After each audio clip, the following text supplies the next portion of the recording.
رافع نے جیسے اس سے بحث کرنے کا ارادہ ہی ترک کر دیا تھا. وہ اسے بحث کر ہی نہیں سکتا تھا, چاہ کر بھی نہیں. اس کے لیے اپنے دونوں کان پکڑتے ہوئے اس سے معافی مانگ رہا تھا. واہ, مزہ تو آج آیا ہے ایس پی رافع کی درگت بنتے دیکھ. زمل, اسے اتنی آسانی سے نہ چھوڑنا. ہاشم نے اس کی شکل دیکھ کر ہنستے ہوئے لقمہ دیا تھا, جس پر زمل نے اسے ایک گھوری سے نوازا. تم اس دن مجھے دیکھ کر بھاگے کیوں تھے؟ زمل نے یاد آتے ہی پوچھا. اسے اس وقت واقعی رافع کی سمجھ نہیں آئی تھی. رافع اس کی طرف دیکھ کر مبہم سا مسکرایا تھا. زمل نے ایک ترچھی نظر اس کے چہرے پر ڈالی تھی. وہی سادگی اسے اس کے چہرے پر نظر آئی جو اس کی شخصیت کا خاصہ تھی. زمل, تم نے منہ نہیں دھویا ہوگا صبح اٹھ کر, اس لیے بچہ ڈر گیا ہوگا. ہاشم نے زمل کے یوں تفشیشی انداز سے اسے چھیڑتے ہوئے کہا. رافع نے لب بھنج کر اپنی مسکراہٹ روکی, جبکہ زمل نے کھفکی سے دونوں کو گھورا تھا. رافع تو فوراً سیدھا ہوا اور گلا کھنگار کر متوجہ ہوا تھا. بھاگا نہیں تھا, بس ایک بہت ضروری کام یاد آ گیا تھا, اس لیے جلدی میں واپس جانا پڑا. اگر اب آپ کے گلے شکوے ختم ہو گئے ہوں تو اس چھوٹے سے گول گپے سے بھی ملوا دے. رافع نے بات کو حنان کی طرف موڑتے ہوئے گویا ٹاپک چینج کیا تھا, ورنہ زمل کے ارادوں سے لگتا تھا کہ وہ اسے اتنی جلدی چھوڑنے کا ارادہ نہیں رکھتی. اس کے گول گپا کہنے پر ہاشم نے ہنس کر زمل کو دیکھا تھا. گول گپا نہیں, حنان ہے اس کا نام, حنان عاطف. زمل نے اپنی طرف سے اس کی پہلی بات کی تصدیق کی تھی, جبکہ اس کی حنان عاطف کہنے پر رافع کے دل کو جانے کیوں بہت برا لگا تھا. ہانی بیٹا, میٹ ہم, یہ آپ کے انکل ہیں, رافع انکل. زمل کے مخاطب کرنے پر حنان, جو کہ غباروں کو سیٹ کرنے میں الجھا ہوا تھا, اس نے ایک مصروف سی نظر رافع پر ڈالی تھی. چہرے سے وہ اس وقت کافی الجھا ہوا لگ رہا تھا. رافع نے آگے بڑھ کر اس کے سارے غبارے ایک ہی داغے کے ساتھ اکٹھے کر کے اسے صوفے کی ہتھی کے ساتھ باندھ دیا تھا, جس سے حنان کا مسئلہ حل ہو چکا تھا. اور وہ اپنی آنکھوں میں چمک لیے ہوا میں اوپر کو اڑتے تقریباً 25-30 غبارے ایک ساتھ دیکھ کر خوشی سے جھوم اٹھا تھا. اپنے غباروں کا مسئلہ حل ہونے پر وہ رافع کو مشکور نظروں سے دیکھنے لگا, جس پر رافع نے مسکراتے ہوئے اپنا ہاتھ آگے بڑھا کر اس سے دوستی کرنی چاہی. حنان نے ایک پل میں اس کا ہاتھ تھام لیا. اس کے ہاتھ تھامنے پر رافع نے اس کا ہاتھ تھام کر لبوں سے لگایا تھا. وہ سچ میں زمل کا بیٹا تھا, بالکل اس کی طرح معصوم, اس کی طرح سادہ. رافع کو اس پر بہت پیار آیا. وہ اسے اپنے پاس بٹھا کر اس سے چھوٹے موٹے سوال کرنے لگا, جس کا وہ گول گول سنہری آنکھیں مٹکاتے ہوئے جواب دینے لگا. ہاشم اس کی بات پر کوئی نہ کوئی لقمے دے کر اسے تنگ کر رہا تھا.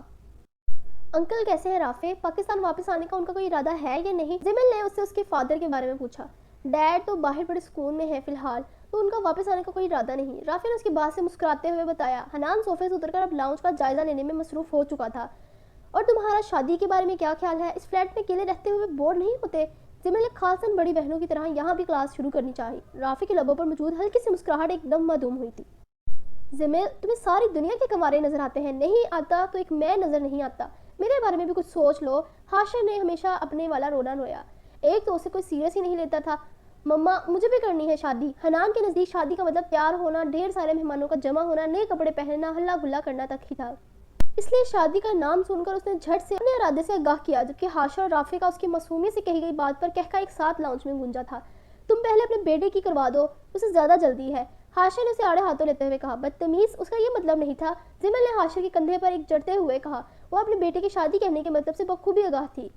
ہاں نہیں, ابھی بہت وقت ہے آپ کی شادی میں, پہلے ان نکموں کی تو ہو جائے. زمل نے اسے دلاسا دلاتے ہوئے کہا, جس پر ہانی نے بخوبی ہاشم اور رافع کو دیکھا تھا.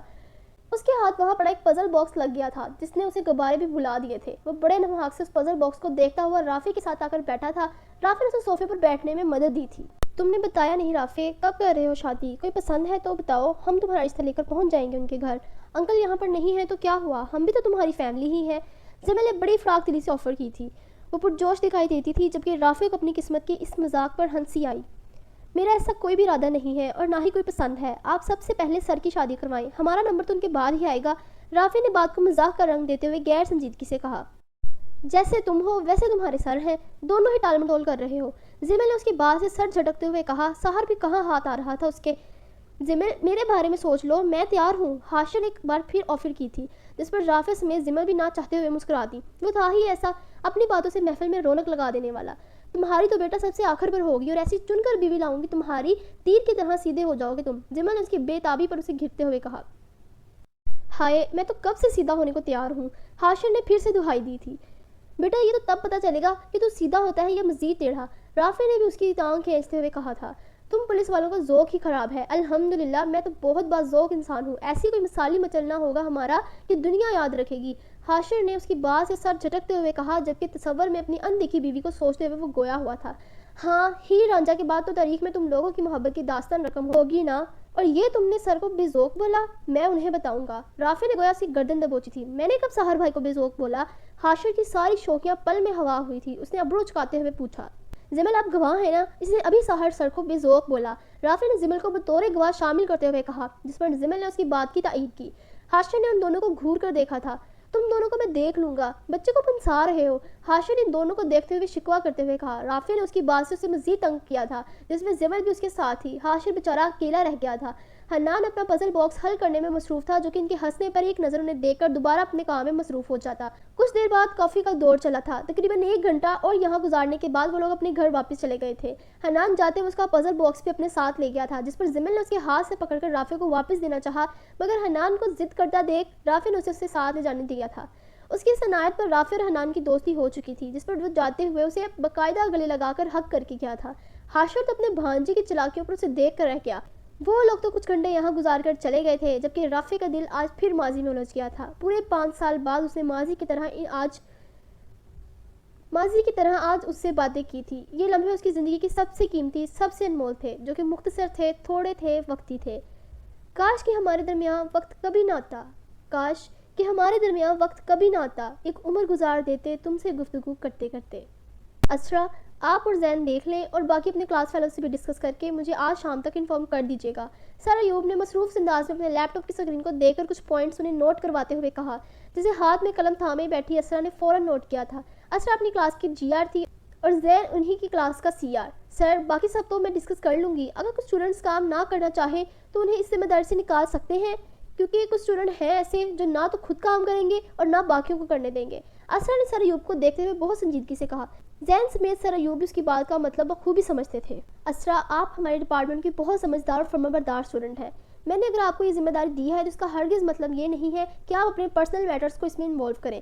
یہ آپ کی پوری کلاس کا ٹیم ورک ہے، اپنے سینئرز کے ساتھ مل کر آپ سب نے کام کرنا ہے۔ اس ایونٹ پر ہمارے بہت معزز مہمان مدعو ہیں، میڈیا ہوگا، سیکیورٹی ہوگی، اور یہ ایونٹ تبھی اچھا ہوگا اگر آپ لوگ اپنے پرسنل میٹرز کو ایک سائڈ پر رکھ کر کام کریں گے۔ Hope you understand. Sir Ayub نے لیپ ٹاپ اسکرین فولڈ کرتے ہوئے ٹیبل پر اپنے دونوں بازو رکھتے ہوئے سنجیدگی سے خود کو دیکھتے اسرا کو سمجھاتے ہوئے کہا۔ اس کے اور رمشا کی آپس کی چپل کش سے کون واقف نہیں تھا؟ یس سر، آئی ٹرائی مائی بیسٹ۔ میں اپنی طرف سے آپ کو کوئی شکایت کا موقع نہیں دوں گی، اسرا نے ان کی بات سے فرمانبرداری سے سر اس بات میں ہلاتے ہوئے کہا۔ گڈ، آپ دونوں رابعہ اور حمدان سے بھی مل لیں، اپنے آئیڈیاز ان کے ساتھ بھی شیئر کریں، جو بہتر لگے وہ کریں۔ میری کوئی ہیلپ درکار ہو تو بلا جھجک میرے پاس آ جائیے گا۔ سر ایوب نے انہیں مکمل ہدایت دینے کے بعد اپنے سینئر سے بھی رابطے میں رہنے کا کہا۔ وہ دونوں مزید 1-2 سوال کرنے کے بعد وہاں سے جا چکے تھے تو سر لیپ ٹاپ آن کر کے اپنا کام کرنے لگے۔ اسرا، میں کل آپ کو کال کر رہا تھا مگر آپ ریسیو نہیں کر رہی تھی، زین نے کوریڈور میں اس کے ساتھ چلتے ہوئے کہا۔ آدھی رات کو کسی کو کال کرنا کوئی مناسب وقت نہیں ہوتا، اسرا نے اس کی بات سے اسپاٹ سے چہرے سے اسے دیکھ کر کہا تھا۔ بادامی آنکھیں ہر تاثر سے پاک تھی۔ زین اس کی بات سے فوراً سیدھا ہوا۔ اس کا یہی لیا دیا سا رویہ فری ہونے کی اجازت نہیں دیتا تھا۔ وہ ایسی ہی تھی، ریزرو سی۔ پوری کلاس کے لڑکے اس سے بات کرنے سے پہلے 100 دفعہ سوچتے تھے، وجہ ہر وقت اس کے چہرے پر قائم ہنوز مخصوص سر تاثرات تھے، جس سے سامنے والی کی ہمت ہی نہیں ہوتی تھی۔ اوہ سوری اگر آپ کو برا لگا، ایکچولی سر کا میسج دینا تھا آپ کو، زین نے بات بناتے ہوئے کہا۔ وہ اسے بات کرنے کے بہانے ڈھونڈتا تھا۔ تو صبح نہیں ہونی تھی؟ اس کی بات سے اسرا نے ہنوز سنجیدگی سے کہا۔ زین اس کی اتنی بیگانگی سے کہنے پر اسے دیکھ کر رہ گیا۔ وہ ایک ہائی کلاس فیملی سے تعلق رکھتا تھا، اچھا خاصا ہینڈسم بندہ تھا، جسے اسرا بات کرنا تو دور دیکھنا گوارا نہیں کرتی تھی۔ وہ واقعی سب سے مختلف تھی، اسرا کی اپنی دنیا تھی جس میں اس کی مرضی کے بغیر کوئی داخل نہیں ہو سکتا تھا۔ ہاں مجھے لگا، خیر آئندہ خیال رکھوں گا، آپ پلیز ناراض مت ہو، زین نے ایک ترچھی نظر اس کے گلابی چہرے پر ڈالتے ہوئے کہا۔ لمبے سیاہ گھنگریالے بالوں کی آج اس نے فرنٹ چٹیاں بنائی ہوئی تھی، جو کہ اس کے جارجٹ کے دوپٹے سے اس کی کمر پر جھولتی نظر آ رہی تھی۔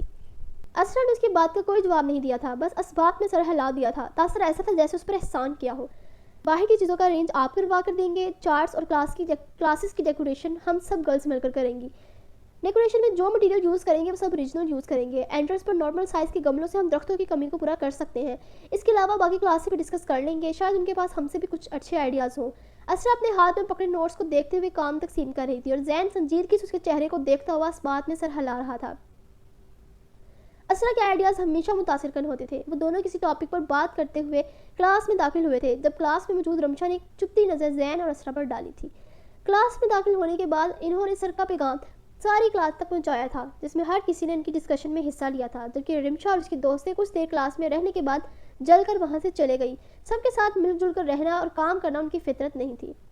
اگلے ہفتے ان کی یونیورسٹی میں ایک ایونٹ ہونے والا تھا جس میں شہر کے معزز مہمان موجود تھے۔ یونیورسٹی نے ایک نئے کورس کے ساتھ ایک نئے ڈپارٹمنٹ کا افتتاح کرنا تھا جس پر بہت سی نامور سیاسی شخصیات موجود تھی، جس کے لیے سیکیورٹی بھی لازم تھی۔ اس ڈپارٹمنٹ کو سجانے سنوارنے کا کام ان کے اساتذہ نے اپنے سینئر اسٹوڈنٹ کے ذمہ لگایا تھا، جس میں سب نے مل جل کر کام کرنا تھا۔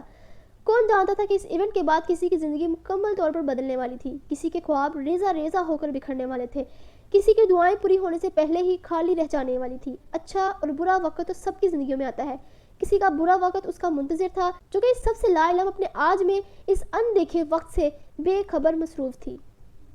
کیا مسئلہ ہے تمہارے ساتھ؟ کیوں بار بار کالز کر رہی ہو؟ بتایا تھا نا کام کے سلسلے میں آیا ہوں، تو پھر کیوں بار بار کالز میسیجز کر کے میرا جینا حرام کر رہی ہو؟ عاطف نے اس کی چوتھی کال اٹھاتے ہوئے ازحد غصے میں بھڑکتے ہوئے کہا تھا۔ اس کی اتنی سخت آواز پر زمل کا دل دھک سے رہ گیا تھا۔ ایک پل کو اسے اپنی بے تابی، بے چینی اسے یوں کال کرنے کی وجہ بہت چھوٹی لگی تھی۔ وہ کتنے دنوں سے یہاں تھی اور اس نے اسے پلٹ کر پوچھنا بھی گوارا نہیں کیا تھا۔ وہ آپ نے کال نہیں کی تھی تو مجھے فکر ہو رہی تھی، حنان آپ کو بہت مس کر رہا تھا، زمل نے اپنے خشک پڑتے لبوں پر زبان پھیرتے ہوئے کہا، جبکہ پلکیں جانے کیوں پل میں بھیگی تھی۔ وہ اسے اتنا کچھ پوچھنا چاہتی تھی، اس سے باتیں کرنا چاہتی تھی، مگر اس کی غصے بھری آواز سن کر زمل کو اپنی یک طرفہ فکر، پریشانی، خواہش نامناسب سی لگی۔ کیوں؟ میں تمہارا غلام ہوں جو اپنے ایک ایک پل کی تمہیں خبر دوں گا، اور میرے بیٹے کا نام لے کر تم کیا جتانا چاہتی ہو کہ مجھے اس کی کوئی پرواہ نہیں؟ عاطف تو جانے کیوں آگ کو گولا ہی ہو گیا تھا۔ نہیں، میں نے ایسا تو نہیں کہا، آپ غلط سمجھ رہے ہیں۔ زمل کا لہجہ شکستہ تھا، وہ اس کی بات سے ضد ہوئی تھی، اس کا لہجہ صفائی دیتا ہوا معلوم ہوا تھا۔ سب سمجھتا ہوں، میں آ کر تم سے تفصیلی بات کروں گا، برائے مہربانی فون نہ کرنا کیونکہ تمہاری کالز مجھے ڈسٹرب کرتی ہیں۔ عاطف نے اس کی بات سے ہنکارا بھرتے ہوئے تنزن کہا تھا اور کھٹاک سے کال کاٹی تھی۔ زمل بے یقین نظروں سے اپنے ہاتھ میں پکڑے موبائل کو دیکھنے لگی۔ اسے اپنا قصور سمجھنا آیا، وہ تو اتنے دنوں سے اس کی آواز سننے کو، اسے باتیں کرنے کو، اسے دیکھنے کو ترس گئی تھی، جس نے ایک پل میں اسے دو کوڑے کا کر دیا تھا۔ اس کی بیزاری کا کیا انجام ہونا تھا؟ زمل کو اپنا آپ بے وقت لگا، جانے کتنے ہی لمحے وہ اپنے ہاتھ میں پکڑے موبائل بے آواز آنسو بہاتی رہی۔ دل تھا نا جو اس کا ہر بار اس کے سامنے بے وقت کر دیتا تھا، جو اس سے اتنی محبت کرتا تھا کہ اس کی تلخی ہر دفعہ بھلا کر پھر سے اس کے نام کی تسبیح کرنے لگتا تھا۔ وہ بدلا تھا، مگر زمل کی محبت، اس کے جذبے، وہ سب تو آج بھی اتنے ہی مخلص تھے جتنے پہلے دن تھے۔ اپنی بے وقتی پر اس کی آنکھوں نے دل کی طرح بالکل بھی صبر نہیں کیا تھا۔ وہ اپنا چہرہ گھٹنوں میں چھپائے رو دی، ہر بار اس کی پچھلی باتوں کی کڑواہٹ بھلا کر ہمیشہ پہل کرتی تھی، اور وہ ہر بار ایک نیا زخم دے دیتا تھا جو پہلے سے زیادہ بااثر ہوتا تھا۔ جانے وہ کب جا کر منافقوں کی بستی میں آباد ہوا تھا۔ یہ دل تو اس وقت بھی نہ اسے دستبردار ہوا تھا۔ چاہتے محبتیں درگزری کا کمال ظرف رکھتی ہیں، اپنی ظرف میں وسعت کا اس وقت مجھ پر ادراک ہوا تھا۔ تم لوگوں نے آج مال گودام میں کیوں نہیں پہنچایا؟ دماغ خراب ہو گیا ہے تم لوگوں کا، جانتے بھی ہو مجھے اتنا بڑا نقصان ہوا ہے، کیا منحوسوں کی طرح منہ لٹکا کر کھڑے ہو؟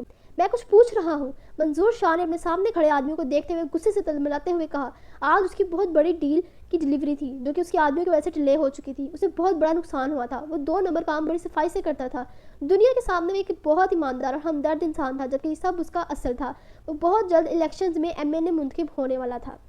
سر، یاسر کاظمی کے بندے آج ہماری گاڑی کو فالو کر رہے تھے، گودام پر جاتے ہوئے وہ لوگ مسلسل بڑی احتیاط سے ہماری گاڑی کا پیچھا کر رہے تھے۔ یہ تو بڑی سمجھدار تھا جس نے انہیں پیچھا کرتا دیکھ گاڑی دوسری طرف موڑ لی، جبکہ گاڑی میں موجود سامان اگر ان کے سامنے گودام میں لے جایا جاتا تو یقیناً وہ ثبوت اکٹھے کرنے میں کامیاب ہو جاتے۔ اس کے پی اے نے اس کے غصے کو دیکھتے ہوئے اسے سمجھاتے ہوئے کہا۔ اس کے غصے سے تو وہ بھی ڈرتا تھا کیونکہ غصے میں وہ کسی کا لحاظ نہیں کرتا تھا۔ اس یاسر کاظمی کو تو میں کتوں کے سامنے ڈال دوں گا، اس کی وجہ سے آج مجھے کروڑوں کا نقصان ہوا ہے۔ اس یاسر کاظمی کو کوئی انتظام کرو، ایسا انتظام کہ یہ کل کا سورج نہ دیکھ سکے، یہ ہماری راہ کھوٹی کر رہا ہے، اس سے پہلے کہ یہ ہمیں سڑک پر لے آئے اس کا ایسا بندوبست کرو کہ کل کا سورج دیکھنا اسے نصیب نہ ہو۔ منظور شاہ غصہ جلال سے دان پیس کر کہا تھا۔ سر پلیز کام ڈاؤن، ابھی صحیح وقت نہیں ہے ان سب کا، ہمیں صحیح موقع کا انتظار کرنا ہوگا، الیکشن سر پر ہے، مخالف پارٹی کو ہماری کسی بھی کمزوری کا پتہ نہیں چلنا چاہیے ورنہ ہمارے لیے مسئلہ ہوگا، آپ پلیز بات کو سمجھیے۔ اس کے سیکرٹری نے بھی صورتحال دیکھتے ہوئے فی الحال اس کام کو ٹالنے کا کہا۔ وہ بہت معاملہ فہم تھا، ہر چیز سوچ سمجھ کر پلان کرنے والا، یہی وجہ تھی منظور شاہ جیسا آدمی بھی اس راستے میں اتنا آگے تک آ گیا تھا۔ تم صحیح کہہ رہے ہو، مگر آج جو نقصان ہوا ہے ایسا دوبارہ نہیں ہونا چاہیے، اسے کسی طرح فکس کرو، اس کی ایسی جان نکالو کہ اسے پتہ چلے کہ شاہوں کے خون سے پنگا لیا تھا اس نے۔ منظور شاہ نے اس کی بات سے ہنگارا بھرتے ہوئے تنفر سے کہا۔ آپ بے فکر رہیں سر، آج سے پہلے کوئی ہمارے پلان تک پہنچ سکا ہے، جو اب پہنچے گا میں سب سیٹ کر دوں گا۔ اس کے سیکرٹری نے اس کی باتوں سے محسوس مسکراہٹ چہرے پر لاتے ہوئے کہا تھا، جبکہ منظور شاہ کو اپنا آج کا نقصان بھلائے نہیں بھول رہا تھا، اس کا خون کھول رہا تھا۔ اگر اسے موقع ملتا تو وہ یاسر کاظمی کو مار کر اس کی لاش کو کتوں کے آگے ڈال دیتا، جیسے آج سے پہلے جانے کتنوں کو اپنے راستے سے ہٹا چکا تھا۔